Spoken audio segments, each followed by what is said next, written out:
गणनायकाय गणदैवताय गणाध्यक्षाय धीमहि गुणशरीराय गुणवन्दिताय गुणेशानाय धीमहि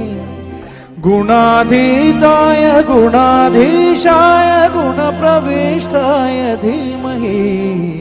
एकदन्ताय वक्रतुण्डाय गौरीतनयाय धीमहि